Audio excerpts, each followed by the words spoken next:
So this book in itself, Dreams of Light, is the second book in a trilogy, what I'm playfully calling my dream trilogy. The first one was the Dream Yoga, published in 2016, I believe. And then the third one is tentatively called The Lost Temple of Sleep, Integral Dream Yoga and the Path of Awakening. And I will be suggesting a little bit more as we go through the book how this particular work we're going to be discussing is connected to the next one. But briefly, the Lost Temple of Sleep refers to the kind of archetypal nature of the healing temples of Asclepius, the Greek god of healing, and how people would go into these temples and have all kinds of really interesting dreams from the divine physician, and using the approach of how we have been evicted out of this temple. We've lost the temple of sleep in this kind of systemic, holistic, integral approach. What are the principal factors using integral theory that bring about both lucidity and non-lucidity? And so I'm working on that as we speak. So this title, The Dreams of Light, was not the original title. That's not terribly unusual with a book. My original proposed title was The Seduction of Being, and then it had a long subtitle. And I still have a little bit of regret that that wasn't used, even though I think in the long run, Dreams of Light, because it's such a kind of a rich, multivalent title, as you'll see, there's many layers of meaning to this title. The Seduction of Being, I'm still kind of attached to it for the following reasons, because the title itself suggests one of the things that we'll obviously be discussing at some length, and that is how it is that we get seduced into form. We get seduced into being. And that in many ways, this using the narrative of lucidity principle is really awareness principle. So when we talk about things like lucid dreaming, we're talking about aware dreaming, dreams when you're aware that you're dreaming. And so this idea is that we fundamentally get seduced into form and then fall asleep in it, go non-lucid to it, identify with it, and suffer in direct proportion to that level of identification. So this is really, this is the hard essence of non-lucidity. This is where non-lucidity starts. And so we can then use the nighttime dream, and then in this book, Dreams of Light, the daytime dream, as a way to explore the basis of awareness and its loss, lucidity and its loss, and why this is so important. You know, why bother with this stuff? Fundamentally, it's unbelievably practical. It has to do with our suffering and why we suffer.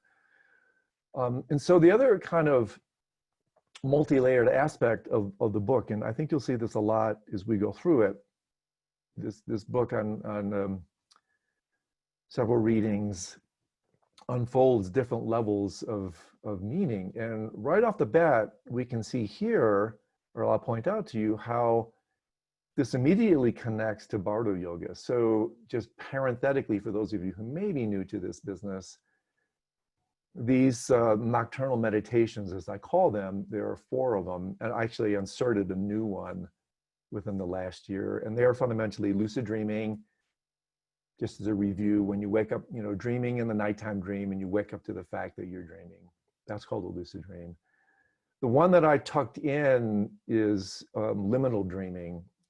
This is a kind of a more contemporaneous usage of hypnagogic, hypnopompic, these kind of pre and post dream states, which we're not quite awake, we're not quite asleep.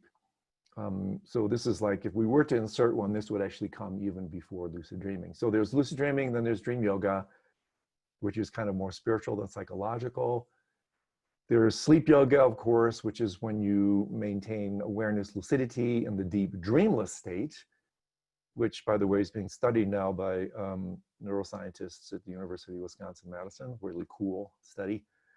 And then the last one is Bardo Yoga, which is where these teachings are used to prepare for the dream at the end of time. Because in the Tibetan usage of the word dream, they talk about 3 principal types of dream. There's the nighttime dream, that's also known as the double delusion or the example dream. It's a really interesting phrase.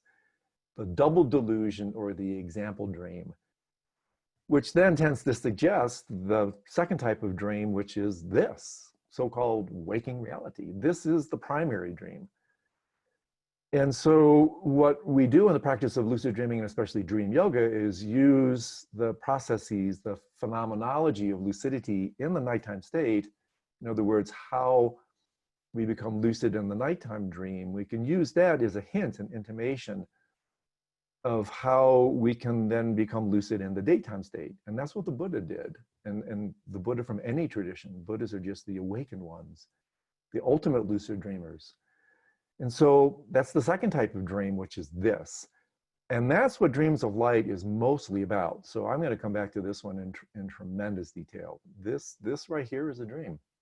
That's what the Buddha woke up to. That's what he discovered. So we'll have a lot of traffic with that one. And then the third one is what's called the dream at the end of time, which is death, Bardo Yoga. And so what's really cool about this is that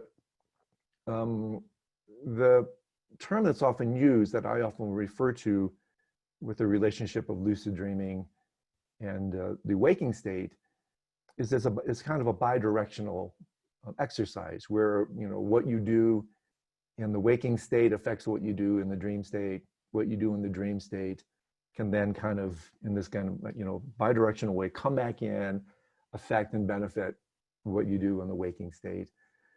And then the reason Bardo Yoga becomes super interesting is because not only are these principles bidirectional, but they're actually tridirectional. In other words, lucid dreaming doesn't just lead to lucid living, it also leads to lucid dying.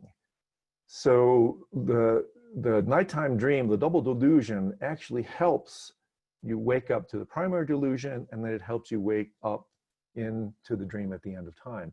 And so it's a trifecta. I mean, it's not a twofer, it's a threefer. You're getting three benefits for the price of one with this stuff. And so these are a little bit of the topics that I'll be cascading through. That, you know, there's a lot more going on than meets the outbound eye initially. We're talking about different levels of the expression of mind. And that's where this stuff gets really cool. And so we'll be pinging back and forth between all these. But how this ties in to this idea of seduction of being is that this idea is going to be foundationally important according to the Tibetan teachings on death and dying, the Bardo Yogas, because this very seduction of being, the seduction of being lost in form, is what in fact, according to these wisdom teachings, will then hurl you involuntarily into your entire next life, if you believe in this sort of thing. And so the idea here, just like in a non-lucid dream, is that if we don't wake up and take control in the dream state, what takes control? If we're not lucid to the dream, what controls the dream? Your habits, your karma. Habit is just a kind of Western translation of karma. And so in exactly the same way, if you don't wake up and take control in the dream at the end of time, in the Bardos, what does? What controls that journey? Habits, again, karma. Hence, karmic Bardo of becoming. And so therefore, this is so incredibly important, that this kind of seduction for form, this habit, fundamentally, if we don't wake up and take control, these habits take control. They decide for us. Our habits choose for us. And so this is the heaviest of all habits, is this habit for form. We are junkies for form. We're thought junkies. We're form junkies. We're materialistic junkies. And that's what this entire book is about. And so this worst habit, the strongest habit, this actual habit of form, and this becomes an interesting play on words, actually eventually becomes our very habitat. In other words, we will re-embody form involuntarily, propelled by the force of habit karma, because of this insatiable lust that we have for form, this appetite for form. And so this is what we're going to be exploring. in so many different levels. And this, again, is just one instance of how it's so incredibly beneficial, that it helps us not just merely live a more full, free life, but it has tremendous implications and applications for how we will, according to these wisdom traditions, actually journey in the dream at the end of time.